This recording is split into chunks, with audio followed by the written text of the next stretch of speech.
Hi, I am अंकित शिक्षापीडिया से आपको class 8 की साइंस पढ़ाने जा रहा हूँ।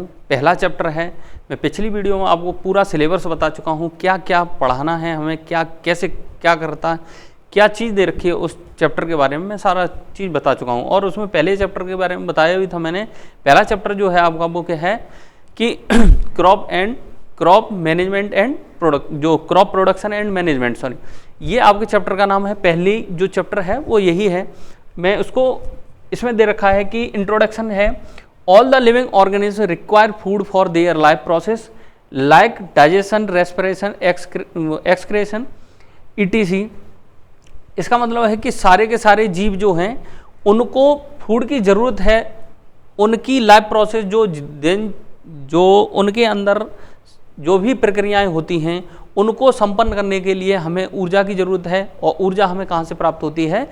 आपकी फूड से। तो इसमें यही दे रखा है कि all the living organism require food for their life processes like digestion, respiration, excretion, ETC। आगे है plant can make their on food by the process of photosynthesis. इसमें है, हम पहले से ही जानते हैं कि जो प्लांट हैं वो अपना खाना स्वयं बना लेते हैं फोटोसिंथेसिस के द्वारा या प्रकाश संश्लेषण प्रक्रिया के द्वारा। आगे है animals including human can not make their food so they are depend on the plants and other animals. जो ह्यूमन है और कुछ एनिमल जो हैं, जंतु हैं, वो अपना खाना स्वयं नहीं बना पाते हैं। इस वजह से कहीं ना कहीं वो प्लांट पर या फिर दूसरे जीवों पर क्या है, निर्भर होते हैं अपने खाने के रूप में, खाने के लिए। उसके बाद है in order to provide food for a large population regular production, proper management and distribution of food is necessary. हम जानते हैं कि हमारे जो संसार में बहुत अत्यधिक जनसंख्या में क्या है, जनसंख्या है हमारे पास, और उसकी पूर्ति करने के लिए हमें ये ज़रूरी है कि जो भी फसल है या हमारा जो क्रॉप प्रोडक्शन है वो सही ढंग से होना चाहिए और ज़्यादा से ज़्यादा होना चाहिए, और उसको हमें कम से कम हानि होनी चाहिए। मैनेजमेंट उसका जो बहुत अच्छे से होना चाहिए, और उसको रेगुलर डिस्ट्रीब्यूट करना जो रहेगा, रेगुलर प्रत्येक व्यक्ति तक पहुंचना भी चाहिए खाना। इसीलिए हम इस चैप्टर को में पढ़ाते हैं कि हमें किस तरीके से फसल करनी चाहिए, किस तरीके से फसल को हमें सुरक्षित रखना चाहिए, किस तरीके से हमें फसलों का उत्पादन जो है वो बढ़ा देना चाहिए। जैसे पहले हुआ करता था कि पहले जो खेत हुआ करते थे उनमें जो फसल की जो तुम्हारे पास प्रोडक्शन था वो बहुत कम हुआ करता था। मान लो 1 बीघे में पहले 2 बोरी निकल रही हैं, 2 बोरियां निकल रही हैं। आज के समय उसी खेत में 4 गुना वृद्धि हो गई है, मतलब 4 बोरियां उसमें निकल रही हैं। अब ये अपना फसल के हिसाब से है कि कौन सी फसल क्या कर रही, कितना प्रोडक्शन उसमें हुआ है, यही इसमें पढ़ाया जाएगा। कौन सी तकनीक है जिसके द्वारा हमको चीज़ें, मतलब जो प्रोडक्शन है वो किस तरीके से बढ़ाया जाए। दूसरा है, पहले हमारे पास क्या था कि अगर कोई फसल है, अगर उस पर कोई बीमारी हो जाती है या कोई इंसेक्टिसाइड का वो होता है हमला, या कोई और दिक्कत आती है, इन्फेक्शन वगैरह हो जाता है, तो हमारी जो फसल थी वो डिस्ट्रॉय हो जाती थी, ख़त्म हो जाती थी। उसको हम किस तरीके से मैनेज करें, यही चीज़ हम इस चैप्टर में आप क्या पढ़ेंगे आगे। देखो, सॉरी,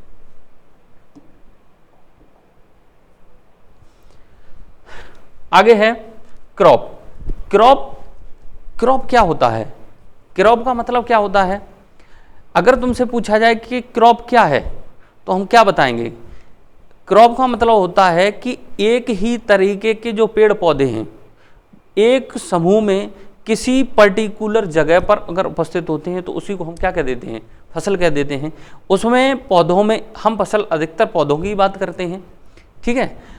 अब देखिए कि when the same kind of plants are grown at one place on a large scale, it is called a crop। इसका मतलब है कि जब समान तरीके के जो पौधे हैं एक पर्टिकुलर एरिया में जब उगाए जाते हैं और बड़ी लार्ज स्केल पर, तो उसी को हम क्या कह देते हैं? फसल। क्या कह देते हैं? फसल। Different types crops like cereals vegetables and fruits etc. फसलें जो हैं वो बहुत विभिन्न प्रकार की होती हैं, जैसे सीरियल्स में अनाज होता है, अनाज के रूप में। उसके बाद दूसरा है वेजिटेबल के रूप में, मतलब सब्जियों के रूप में मिल जाता है। और तीसरा है फलों के रूप में हमें मिल जाता है। जो मार्केट में फल वगैरह जो आते हैं वो किससे आते हैं? फसल से ही आते हैं। उसके बाद can be classified on the basis of the season in which they grow.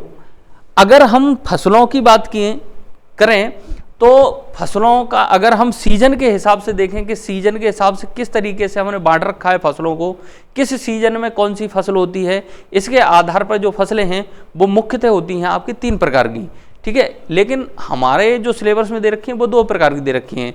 देखिए, पहला है आपका खरीफ फसल और दूसरी है रबी फसल। खरीफ फसल क्या होती है, रबी फसल क्या होती है, इसको देखेंगे। जैसे देखो, पहला दे रखा है खरीफ क्रॉप्स, मतलब खरीफ की फसलें जो होती हैं वो क्या होती हैं।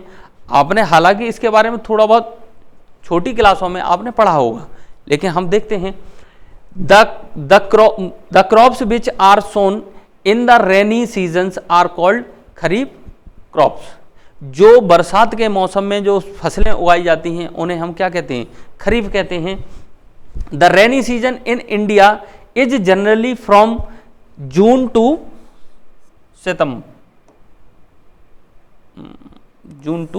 सितंबर मंथ, मतलब जो फसलें जून से सितंबर के बीच में उगाई जाती हैं उन्हीं को हम क्या कहते हैं? खरीफ फसल कहते हैं। या बरसात के मौसम में जो उगती हैं उनको हम क्या कहते हैं? खरीफ की फसलें कहते हैं। इसमें उदाहरण हैं पेड़ी। पेड़ी मीन्स क्या होता है? जो राइस होती है, धान की खेती जो होती है वो पेड़ी कहलाती है। माइज, मक्का, सोयाबीन, ग्राउंडनट, मूंगफली, कॉटन, ये क्या आपका कॉटन, ठीक है। कॉटन मीन्स क्या होता है? रुई की जो फसल होती है वो, ईटीसी। ये जो फसलें हैं ये कब उगाई जाती हैं? बरसात के मौसम में, इसलिए इन्हें किस में रखा जाता है? खरीफ की फसलों में। आर द एग्जाम्पल्स ऑफ खरीफ फसल। ये तो हो गया आपका खरीफ फसल। उसके बाद फिर आता है रबी फसल। रबी फसल कौन सी होती हैं? जो विंटर सीजन की जो फसलें होती हैं उनको हम क्या कहते हैं? रबी फसल। देखो, the crops which are grown in the winter season are called rabi fasal. Rabi फसल कौन सी होती हैं? जो शीतकाल में उगाई जाती हैं या ठंडों के समय जो उगाई जाती हैं उन्हें हम क्या कहते हैं? रबी की फसलें। जिसमें अभी देखा जाए तो there time period is generally from October month to March month. October से लेके मार्च के महीने में जो फसल उगाई जाती है उसको हम क्या कहते हैं? रबी फसलें। उनको हम क्या कहते हैं? रबी फसलें। इसके उदाहरण हैं बीट, गेहूं, ग्राम, चना, P, matar, mustard, sarson and linseed are the examples of rabi fasal. ये क्या है? आपकी रबी की फसलें हैं जो ठंडों के समय उगाई जाती हैं, उन्हें हम क्या कहते हैं? रबी फसलें। वहीं बरसात के मौसम में जो उगाई जाती हैं या बरसात के समय जो उगाई जाती हैं वो कहलाती हैं आपकी खरीफ फसल। या आप इसको चाहे तो मंथ के हिसाब से डिवाइड कर सकते हैं। जैसे जून से सितंबर के बीच में जो उगाई जाती हैं उन्हें हम खरीफ फसल कहते हैं। वहीं अक्टूबर से जो मार्च के बीच में जो उगाई जाती हैं फसलें उनको हम क्या कहते हैं? रबी की फसलें, ठीक है। आगे देखते हैं। Basic practice of crop production. अगली हेडिंग है आपकी कि basic practice of crop production. साधारणतः हम किस तरीके से फसलों का उत्पादन करते हैं, फसलों को किस तरीके से उगाते हैं, उसके बारे में है। देखो, इसमें दे रखा है प्रिपरेशन ऑफ सॉइल, कि मिट्टी को हम किस तरीके से फसल उगाने के लिए तैयार करते हैं, वो विधि क्या है, कैसे करते हैं वो। सोइंग, सोइंग का मतलब क्या होता है? इसमें देखा है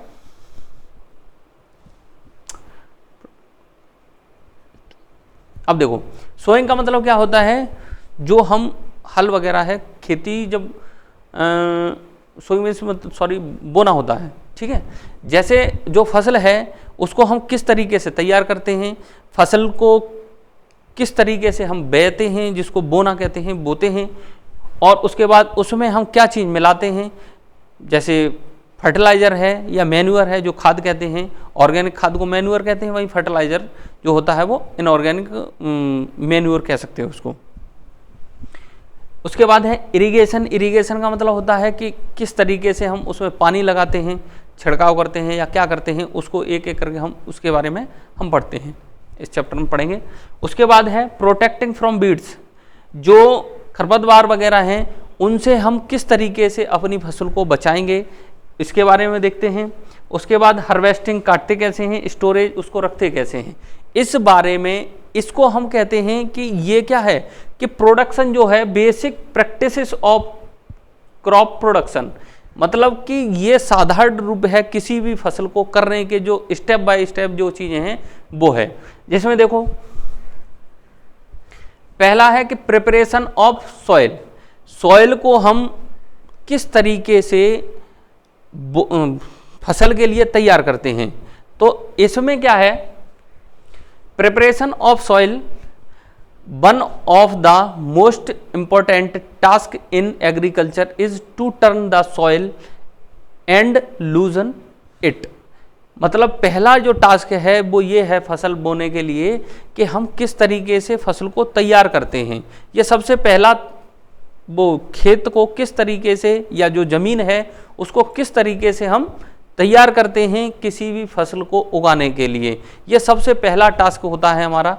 इसमें क्या करते हैं, the loose soil allows the roots to penetrate and breathe easily even which they go deep into the soil. पहले हम क्या करें कि जो मिट्टी है उसको इस लायक बनाएं कि उसमें आसानी से जो बीज है या जो भी हमने फसल बोई है उसमें जो बीज है उस बीज से आसानी से जो जड़ें हैं वो अंकुरित होकर नीचे जितनी गहराई में जा सकती हैं उतनी गहराई में चली जाएं, और आसानी से जो हवा है वहाँ से ऑक्सीजन का आदान प्रदान या जो गैस है वो आसानी से एक्सचेंज होती रहे। इसलिए हम क्या करते हैं, जो मिट्टी है उसको खोखला करते हैं, मतलब पोला करते हैं, ठीक है, उसको हम पोला करते हैं सबसे पहले।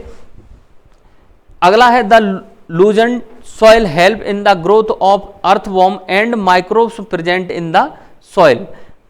कि जो भ्रूदी मतलब जो मिट्टी होती है अगर उसको हम खोखली कर लें, मतलब उपजाऊ मिट्टी के रूप में अगर उसको बना लें, तो उससे क्या फायदा होता है कि soil helps in the growth of earthworm.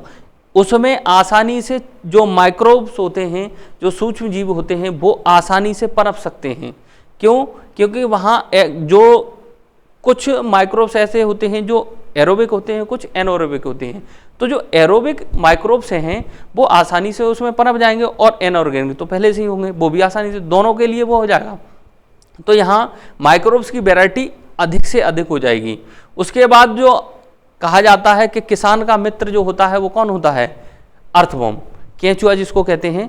केंचुआ जो होता है वो, या जिसको अर्थवॉर्म कहते हैं, वो क्या होता है, किसान का मित्र होता है। उसका कार्य यही होता है कि वो जो मिट्टी है उसको कैसा कर देता है, एकदम खोखली कर देता है, मतलब उसमें एरेटेड एयर फिल्ड सॉइल को वो बना देता है, जिससे क्या होता है उसमें आसानी से जो आपकी फसल है वो उग सकती है, उसमें उसकी जड़ें हैं आसानी से फैल सकती हैं, गहराई तक जा सकती हैं, जो ऑक्सीजन है उसका आदान प्रदान आसानी से, जो गैसियस का एक्सचेंज होगा वो आसानी से हो जाएगा।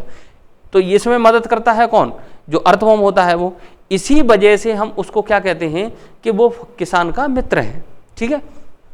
तो किसान भी इसीलिए जो मिट्टी को इतना अच्छा कर लेता है या उसको इतना पोला इसलिए बनाता है कि उसमें अर्थवॉर्म है वो आसानी से रह सकें, क्योंकि हवा उपस्थित होगी तो आसानी से उसमें जो अर्थवॉर्म होगा वो जीवन अपना जी सकता है, क्योंकि वहाँ से गैसों का आदान प्रदान होता रहेगा, तो वो क्या है आसानी से उसमें रह सकता है।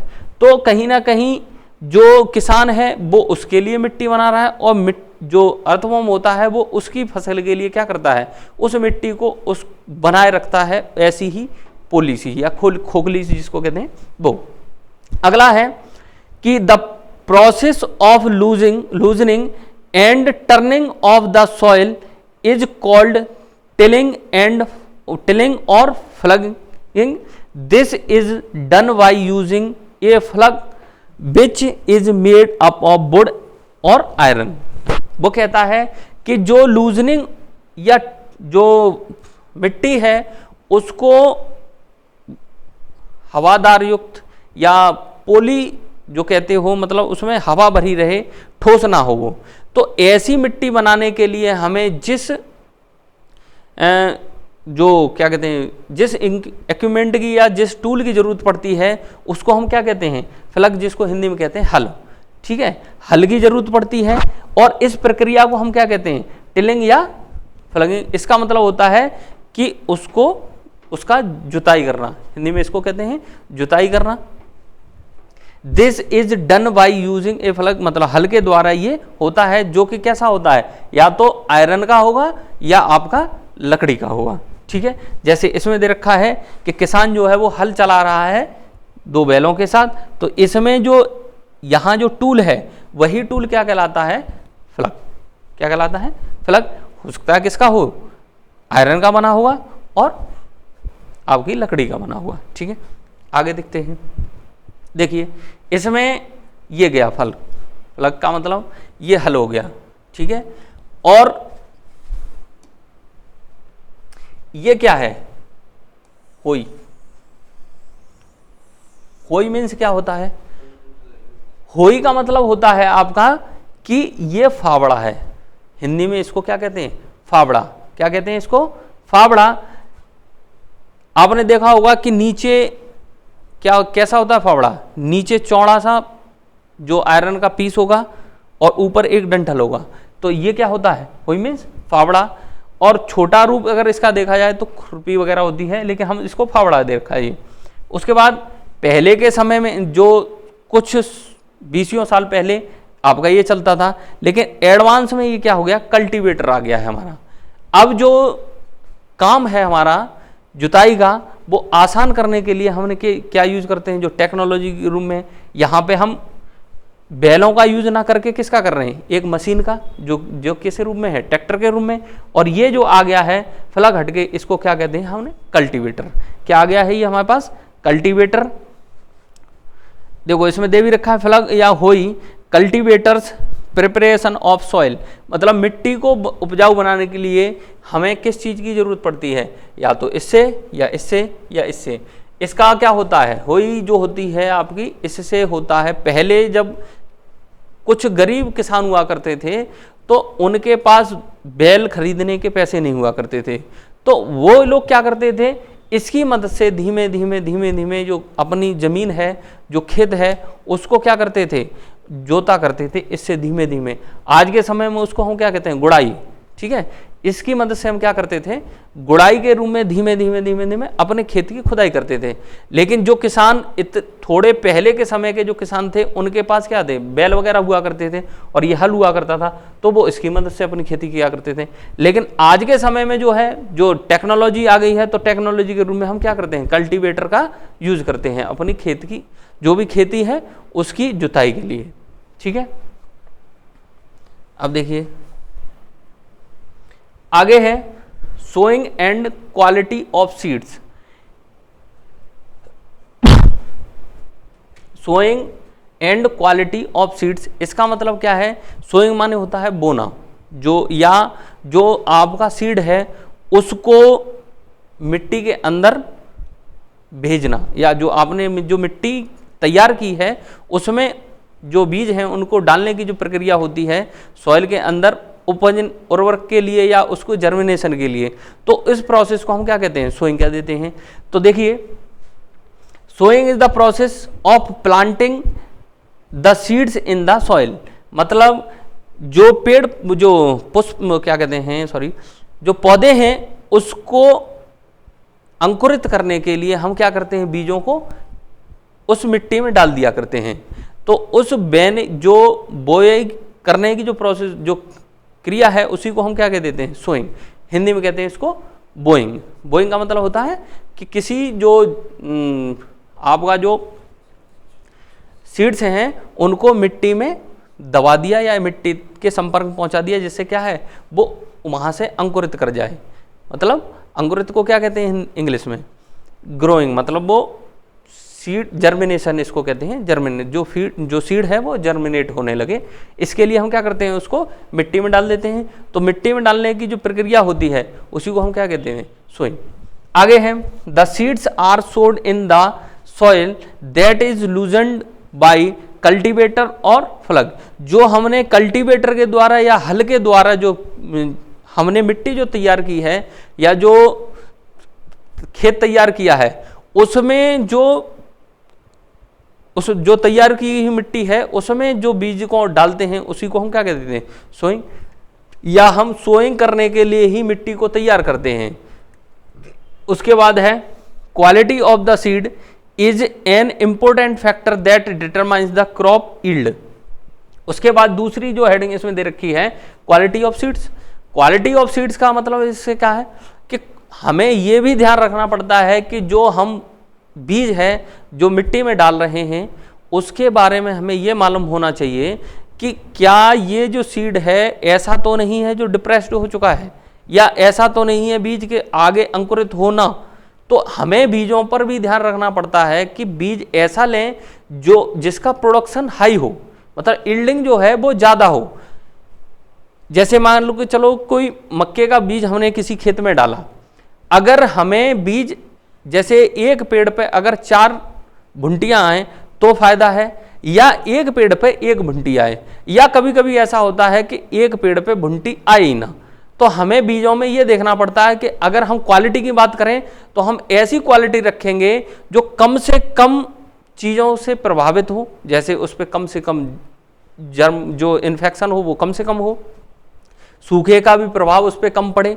अगर पानी लेट सेड हो जाता है तब भी वो क्या करे, आसानी से जीवित रह सके। और हम ऐसे बीज को चुनते हैं कि जो हो सके इस पे एक से अधिक भुंटी आए। जनरली होता क्या है कि हम जैसे मान के चलो किसी मक्के में हमने बीज डाला जिस पे एक पेड़ पे एक भुंटी आई, हो सकता है हम पहले क्या करते थे कि एक भुंटी आई, हमने क्या किया उससे मोटी भुंटी आए और लंबी भुंटी आए और दाने ज़्यादा निकले, इसके लिए हम करते थे। लेकिन आज के समय में क्या कर दिया है कि ऐसा हाइब्रिड जो सीड आने लगे हैं मार्केट में कि एक ही भुंटी के पेड़ पर एक ही मक्के के पेड़ पर भुंटियों की संख्या एक से अधिक हो जाती है। 2-4 तक देखा है मैंने भी, तो 2-4 भुंटियां भी आने लगे, तो इससे क्या है प्रोडक्शन हमारा बढ़ जाएगा। तो हम ऐसे बीजों को चुनते हैं सीड के लिए या बोइंग के लिए जिनकी क्वालिटी कैसी हो, हाई प्रोडक्शन की हो, मतलब यील्डिंग उसकी ज़्यादा से ज़्यादा हो। अगला है कि selection of good seeds is done by putting the seeds in water. मतलब ऐसी सीड को हम नियुक्त करें जिसकी क्या हो, कैपेसिटी वाटर होल्डिंग की ज़्यादा हो, या फिर पानी की कमी में या सूखे के कारण वो मर ना जाए। इस तरीके के हम बीजों का यूज करते हैं। उसके बाद है selection of the good seeds is done by putting the seed in water. उसके बाद है कभी कभी ऐसा भी होता है, कुछ फसलें ऐसी होती हैं कि उनके बीजों को हम क्या करते हैं, एक दिन बोने से पहले एक दिन पहले उसको किस में रख देते हैं, पानी में रख देते हैं, जिससे क्या है वो अंकुरित हो सके। और उस अंकुरित बीजों को हम क्या करते हैं उस मिट्टी में डालते हैं, जिससे क्या है कि आसानी से वो सारे के सारे ज़्यादा से ज़्यादा पेड़ जो हैं वो जम सकें या अंकुरित हो सकें या वो पौधों वो फसल के रूप में बन सकें। अगला है the dead and damaged seed become hollow and float on water whereas the good seeds sink. हाँ, एक और चीज़ है, हमें एक और फायदा है पानी में डालने से सीडों का। अगर हमने जैसे मार्केट से कोई सीड लेके आए, अगर हमने अच्छे उनको चुनना है तो हम क्या करेंगे, उनको पानी में डाल देंगे। जो खराब हो चुके हैं या खोखले हो चुके हैं जो बीज, वो क्या करने लगेंगे, पानी के ऊपर तैरने लगेंगे, जिससे क्या है हमें जो तैरने वाले हैं उनको ऊपर से हटा के अलग कर दो।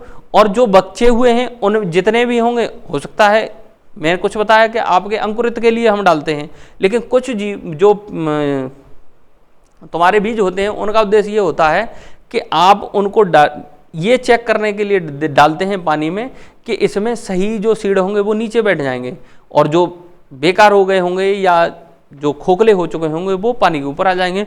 तो खराब को हम क्या करेंगे, वहाँ से हटा देंगे और जो सही सीड होंगे उनको हम बो देंगे। ठीक है, ये भी कारण होता है इसका। अगला है सीड ड्रिल या सोइंग। मतलब हाँ, पहले जो बुआई हुआ करती थी वो हाथ के द्वारा हुआ करती थी, इसी वजह से मैं बार बार हाथ फैला रहा हूँ। क्यों? क्योंकि मैं पुराने ज़माने का हूँ इसलिए।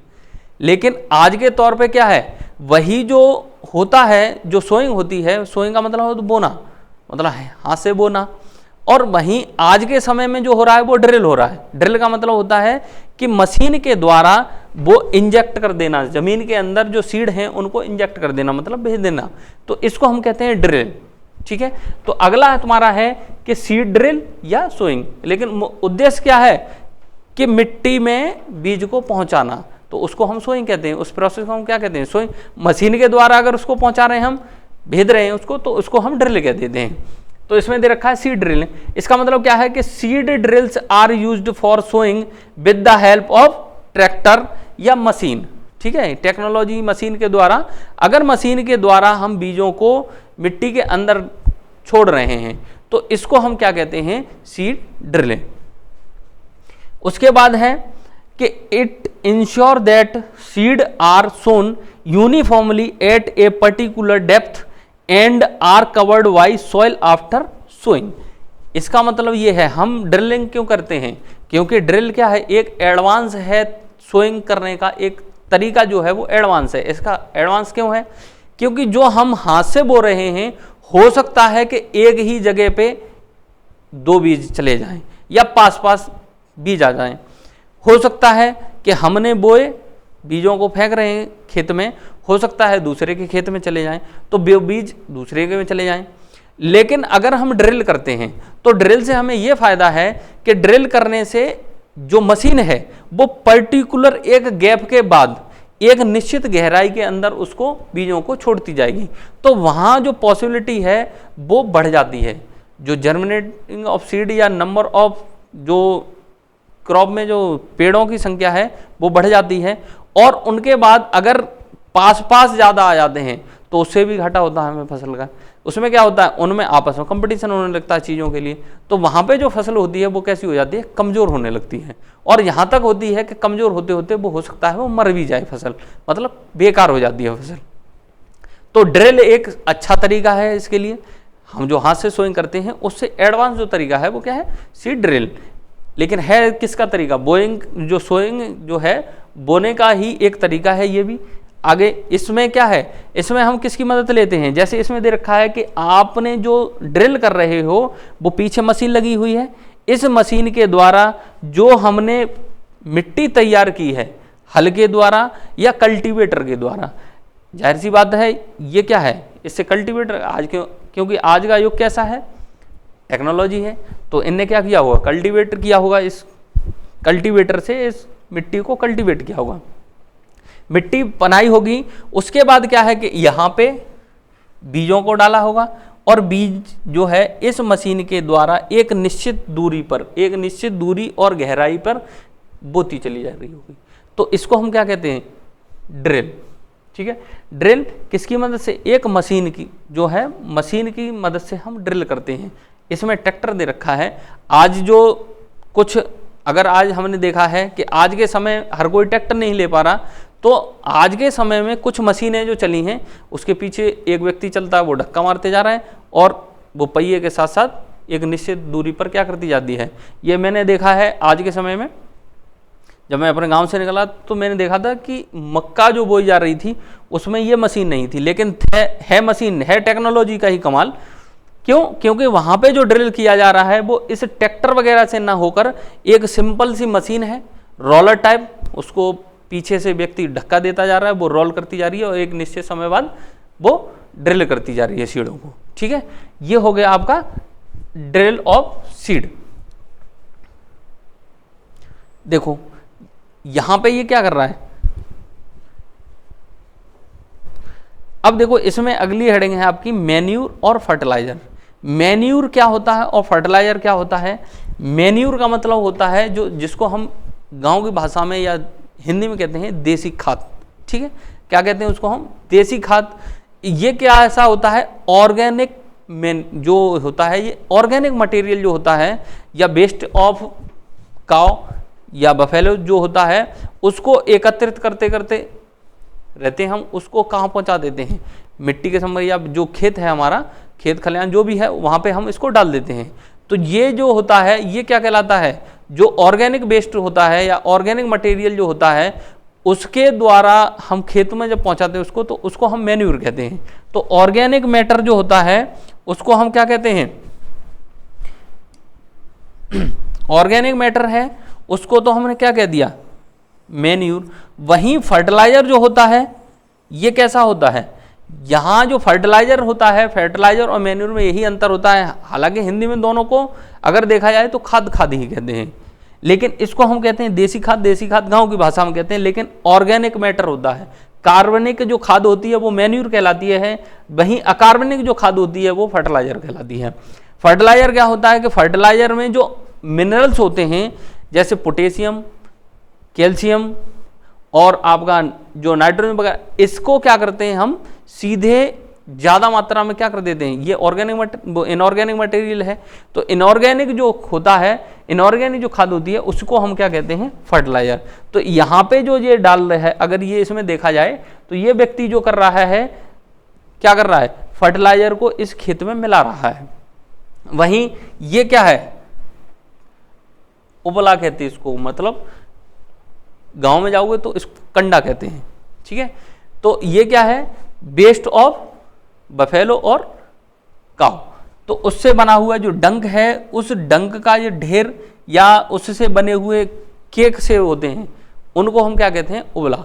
तो उबला है, यहाँ ये एकत्रित है, इसको हम क्या करेंगे? किसी खेत में डाल देंगे, तो इसको हम क्या कहते हैं? मैन्यूर। और इसको हम क्या कहते हैं? फर्टिलाइजर। देखो, manure and fertilizer are the substance that are added to the soil to increase their fertility. ये मिलाते क्यों हैं हम सॉइल में? क्योंकि जो पेड़, जो भी तुम्हारा फसल है उसकी जो फर्टिलिटी है, जो उर्वरकता है, वो आसानी से बढ़ जाए। While manure are made by decomposition of organic substance, fertilizer is made of inorganic chemicals. ठीक है, ये क्या होते हैं मैं आपको पहले ही बता चुका हूं कि मैन्यूर जो होता है वो क्या होता है? ऑर्गेनिक मटेरियल का डिकम्पोजिशन होता है, वहीं जो फर्टिलाइजर होते हैं वो इनऑर्गेनिक केमिकल्स होते हैं। आज के लिए इतना ही। अगर आपको कोई डाउट होता है तो आप कमेंट कर सकते हैं, वरना अगर आपको अच्छा लगता है तो आप शेयर करें और हमारे चैनल को सब्सक्राइब करें। धन्यवाद।